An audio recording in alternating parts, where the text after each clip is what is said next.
Hello students, welcome in our new session of our new lesson, the quality. Yes, students, in a previous session we have seen that Arthur used to go in Jessler's shop, and Jessler is a shoemaker. It was the story from a means Jessler was a German shoemaker. Okay, so that the name of his shop was Jessler Brothers. Jessler Brothers made wonderful boots. The author had a very high opinion of them. He got his first shoe made from them when he was 14. Their boots seemed too mysterious and wonderful. He fully agreed with Mr. Jessler, who said that making such a boots was an art.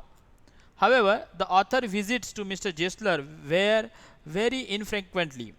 The reason was that the boots made by the last time was lasted very long time. They never seem temporary. It seemed as if it were essence of boots stitched into them. The two Jessler brothers owned the shop. They did not keep any servant. They did all the work themselves. On entering the shop, one would find nobody there. There was a wooden chair on which the customer would sit and wait. Then one of the two brothers would appear. He would show the leather and accept the order. The author noted that all the time the two brothers looked at the leather. They seemed to be lost in thinking of leather and the boots. Once the author told Mr. Jessler that a certain pair of boots creak. At first, Mr. Jessler found it very difficult to believe. However, when the author insisted, he asked him to send them back. He promised either to correct them or to take them off the bill. But the Jessler seemed hurt at that complaint. The author felt very sorry for having mentioned it, right? So once the author went into the Jessler shop, at that time he had on his feet the shoes bought at some other firm. That that day Mr. Jessler behaved in a strange manner. He took the order without showing the leather. At last he could not contain himself. Pointing to the author's shoes, he said those were not his. He then put his finger on a spot on the shoe. He said that he knew it hurt the author there, and he was right. Yes, so like that we have seen so many incidents in our previous session. So let's begin today's session. At the end, we have seen that the author had come there after a long time. The author wanted to escape from Mr. Jessler's reproachful eyes. He hastily remarked, "What have you done to your shop?" He told the author that he could not afford a big shop, so he had left the half of it. Okay, we have seen this kind of things in our previous session. So let's begin today's session with the next lines. Okay, look at that. It was many months before my next visit to his shop. This time it appeared to be his elder brother handling a piece of leather. When Arthur went there after many months, Arthur found that there was his elder brother who was working there with a piece of leather. So, well, Mr. Jessler, I said. Arthur said him, "Hi, Mr. Jessler, how are you?" He came close and peered at me. Maybe he was become old, and he came near to the author and peered, means look at him. "I am pretty well," he said slowly. What he replied? He told that "I am pretty well, I am very well, but my elder brother is dead." And lo, what was that? It wasn't be an elder brother, he was a younger brother, and he told that my elder brother was dead. And I saw that it was indeed himself, but how aged and when? And author thought that he was that elder brother, but how he was aged. Okay, and never before had I heard him mention his brother. Much shocked, I murmured, "Oh, I am sorry." So author said that I never before heard about his brother. He never mentioned about his brother. But when I heard the news of his elder brother's death, I was really shocked and I felt very sorry for him. Yes, he answered, he was good man. He made a good boot. Boot means boots in German. But he is dead, and he touched the top of his head where the hair had suddenly gone as thin as it had been on that of his poor brother, to indicate, I suppose, the cause of the death. Yes. So what happened? As he told about his brothers, he told that he was a good man. Yes, and he touches his head, whether the hairs were become rare and thin. And author thought that he wanted to indicate that what kind of hardships he suffered from. And then he asked to author, do you want any boots? Means, do you want any boots? Yes, again it's German language. So, and he held up the leather in his hand. It is a beautiful piece. He told that it's a beautiful piece of leather. Do you want any boots? Like that he asked. Okay. So then look at that. What happened? Author, look at that. I ordered several pairs. It was very long before they came, but they were better than ever. Author, what did author do? Author ordered many pairs for himself, and he knows that it will take so much of time to come, so much of time to be ready, but they were better than ever. One simply could not wear them out, and soon after that I went abroad. Means author told that I could not wear them out, but soon after I went abroad. It was over a year before I was again in London, and then after a year, author came back in London, and the first shop I went to was my old friend's. Yes, and he wanted to visit that Gessler shop. I had left a man of 60. Means author want to tell like that. See, that he left the man of 60. When I came back to one of 75. Means he looked like a 75 within a year. Yes, and it is because that hardships he faced. Okay, so how was he? He was pinched and worn, who genuinely this time did not at first know me. And also from the Gessler side, that younger Gessler did not recognize the author too. Do you want any boots? He said. He asked the author that, do you want any boots? I can make them quickly. It is the slack time.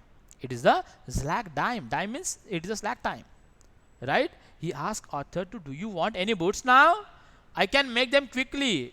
It is the slack time. I answered, please, please, I want boots all around, every kind. Means author replied that, yes, I want boots, and from yourself only. I want every kind of boots. Okay. I had given those boots up when one evening they came. Okay. So he told that I had given those boots up when one evening they came. One by one I tried them on, and he gave all that, means that Gessler gave all the boots that author ordered. Author tried them one by one. In shape and fit, it finish and quality of leather, they were the best he had ever met. And author found that the boots he wear are very beautiful. The finishing, the quality of leather, everything was good. I flew downstairs, wrote a check, and posted it at once with my own hand. And he went downstairs and gave a check to the Mr. Gessler. A week later, passing the little street, I thought I would go in and tell him how splendidly the new boots fitted.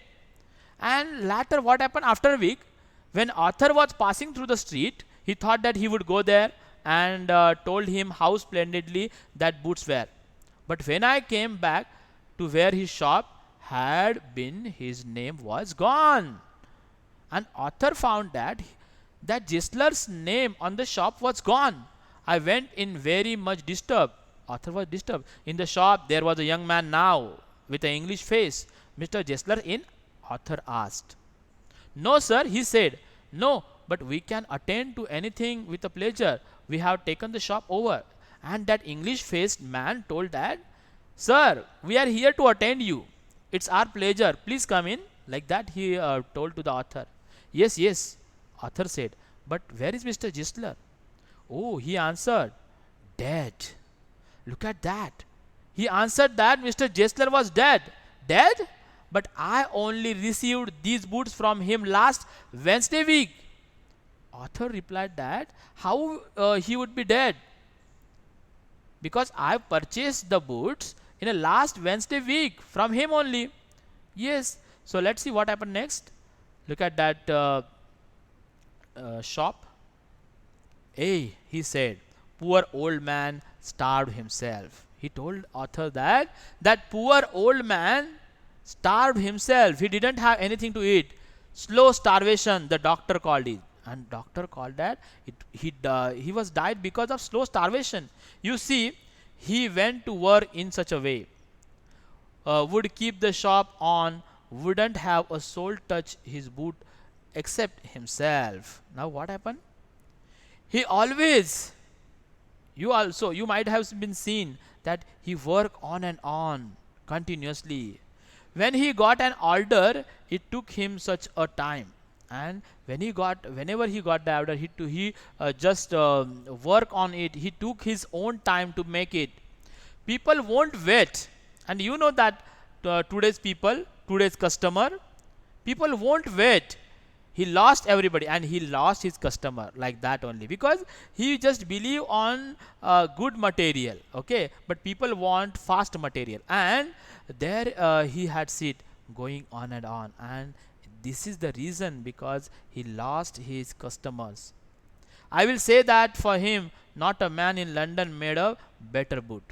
And he said that I just only saw him. It was just a man in London who made a better boot. But alas, there was so much of competition. And he never advertised. Look at that line. He never advertised.